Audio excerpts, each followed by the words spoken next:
Welcome back to Celtic State of Mind. I'm Paul John Dykes and we're going for another wander round paradise. We're starting here at the Jockstein stand.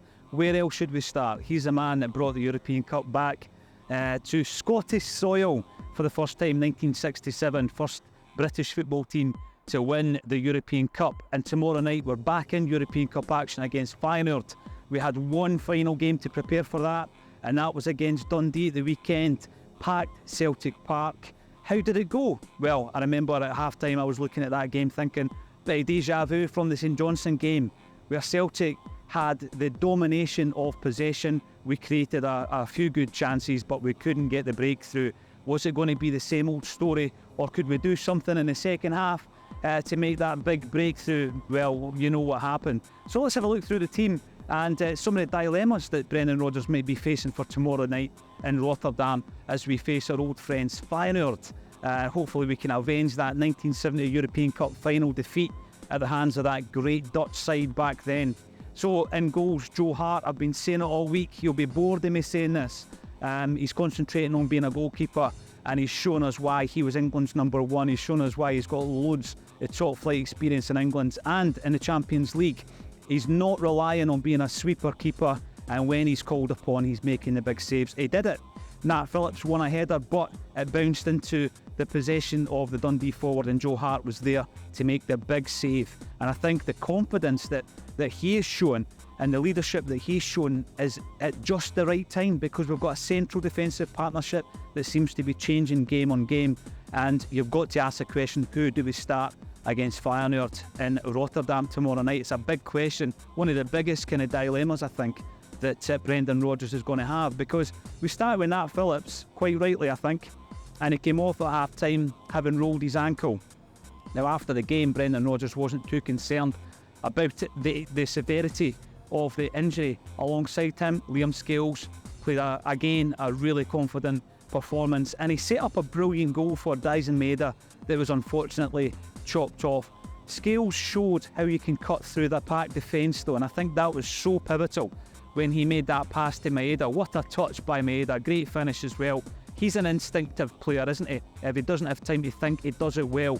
And I think that Liam Scales showed us how you can break through that defence, because when you look at the way he dinked that ball over the top, and you look at the way Kyle McGregor done likewise for Kyogo in the second half, that shows sometimes how you can break that solid back line that Dundee and other teams have come to Celtic Park with as well. Full-backs, I'm pretty confident in Alistair Johnston, and I think that Greg Taylor is finding a bit of form, playing more of an inverted role that he did under Ange Postecoglou. So I'm going in fairly confident. Who do I play at centre-half though? I thought Lagerbielke played well in the second half. It all comes down to fitness. If there's any doubts whatsoever on Nat Phillips, then you go into that game with Scales and Lagerbielke as your central defensive partnership. Earlier on, we actually spoke to a big Celtic fan, a professional player in actual fact, that Ayr United fans might be familiar with, Michael Moffat. Michael Moffat is going to enjoy a testimonial game against the Celtic Select this weekend. We caught up with Michael earlier to talk about the big day. I'm here at Celtic Park with Michael Moffat. Some may know you as the Moff, that was what the Ayr United fans called you. Yeah. But the reason that we're here is you've got a big game coming up this weekend. Tell us all about it. Yeah, it's my testimonial at Ayr United, so 10 years service, and we've managed to get a Celtic 11 coming down to play at Somerset on Sunday, so looking forward to that and can't wait to play against Celtic. Well, the big thing we've been talking about, Michael, is the fact that you're a big Celtic fan yourself. You grew up supporting the club. Who was your team when you were coming up here at Celtic Park? The kind of first games I remember games before it, but the first one that comes to mind and that I can actually remember was the 1995 Cup final, and Van Hooijdonk scored the header. That was the first trophy I'd seen him win, and that was me 10 years old, so it was that kind of time with Van Hooijdonk, just before that the Canio Cadet, you know, the team that just never crossed the line, but it was an exciting team and probably kind of typifies the way Celtic played back then, even now, like exciting attacking football. So that was my kind of memories. Definitely, because that was Tommy Burnside, really entertaining, and obviously we've seen a bit of that under Ange Postecoglou recently as well, similar styles. Oh, definitely, just kind of all out attack, plenty of goals, plenty of excitement, and that's what the fans expect and want here at Celtic. And obviously trophies as well, which has been massive over the recent years. It's been brilliant. Now you, as a footballer growing up with your family, all big Celtic fans, running buses from Ayr as well, obviously a big dream of yours would have been to play for Celtic. You never even got a chance to play against them, did you? No, it was always one that I avoided every single cup draw. I was praying for it, and it just never happened for some reason or other. But I don't think Celtic's even been to Ayr. I think it was early 2000s was the last time. So it's just one of the teams that they never seem to get each other. So hopefully get a few fans coming down, because it's not happened in a few years. Definitely. Now, Ayr United, I look at that squad and I see Aidan McGeady, a player who until last season was playing Premiership football, fantastic player for Celtic, and hopefully he'll be pulling the boots on. It would be lovely to see him again.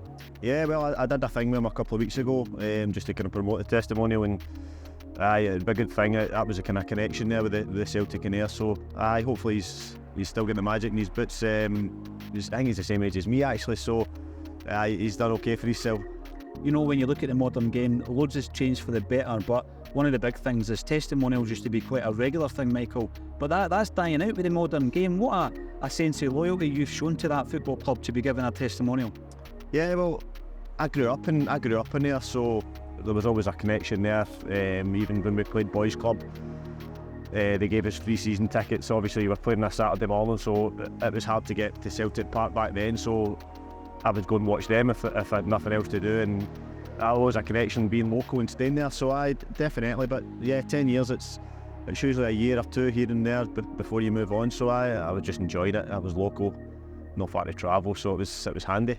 And you had a couple of years in Fife as well with Dunfermline Athletic, great wee football club that. Oh aye, brilliant. I stayed up there for 2 years, played with them for 3 years, but it was a good time in my career. That was me going. That was full time, because they were part time back then.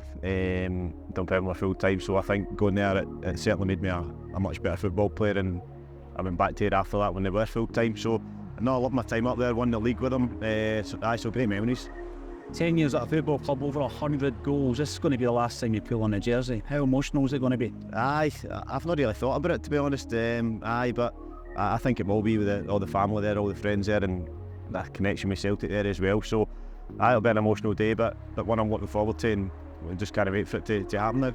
So you're playing a Celtic Select. Tell us when it is, and obviously we'll put a link for tickets underneath this video as well. It's next Sunday. What's that, 24th of September. 2 o'clock kick-off at Somerset. Yeah. I think it's £12 a ticket, but under 12s, I think, and I can get 4 per one adult ticket, so hopefully lots of kids there as well, they'll get in for free. So hopefully it's a good day. Hopefully the weather stays a bit better than it is this morning. But yeah, you know, £12 for an adult and 4 kids, it's a tremendous price, and hopefully it will bring the fans into the Somerset Park. As you say, Celtic Park obviously this season will be hosting Champions League football. First game's away to Rotterdam. How do you fancy your chances in the Champions League, Michael?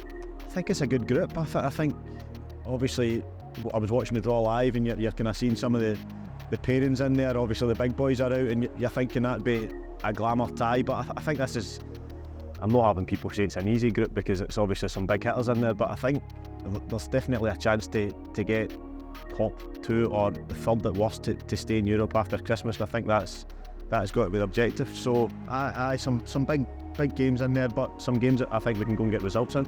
Listen, this weekend's massive for you. You finally get an opportunity to play against Celtic.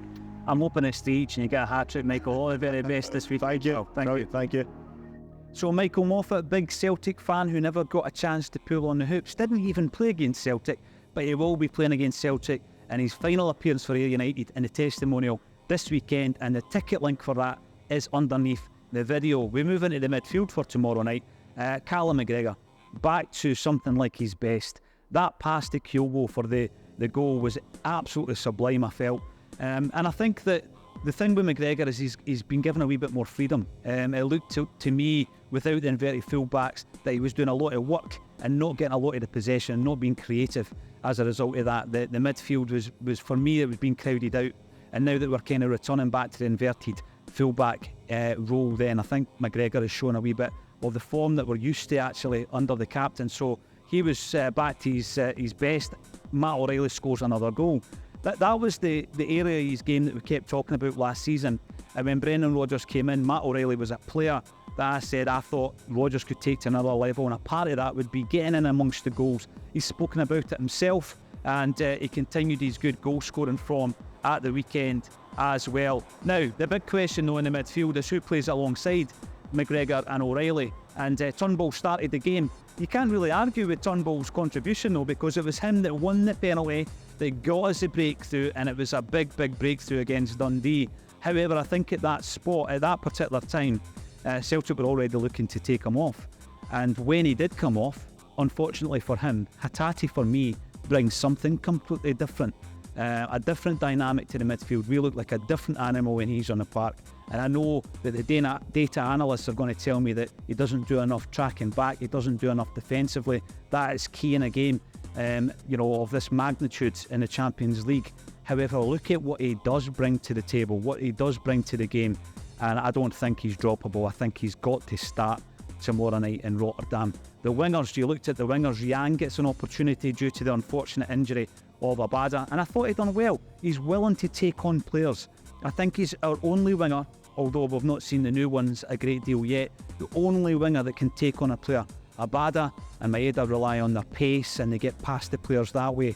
Yang looks as though he's really keen to take on a man, so I thought he played pretty well. Maeda was brilliant again. He played really well against Rangers, and he followed that up with an excellent performance against Dundee. Who starts though, because we also had Louis Palmer coming on for his Celtic debut.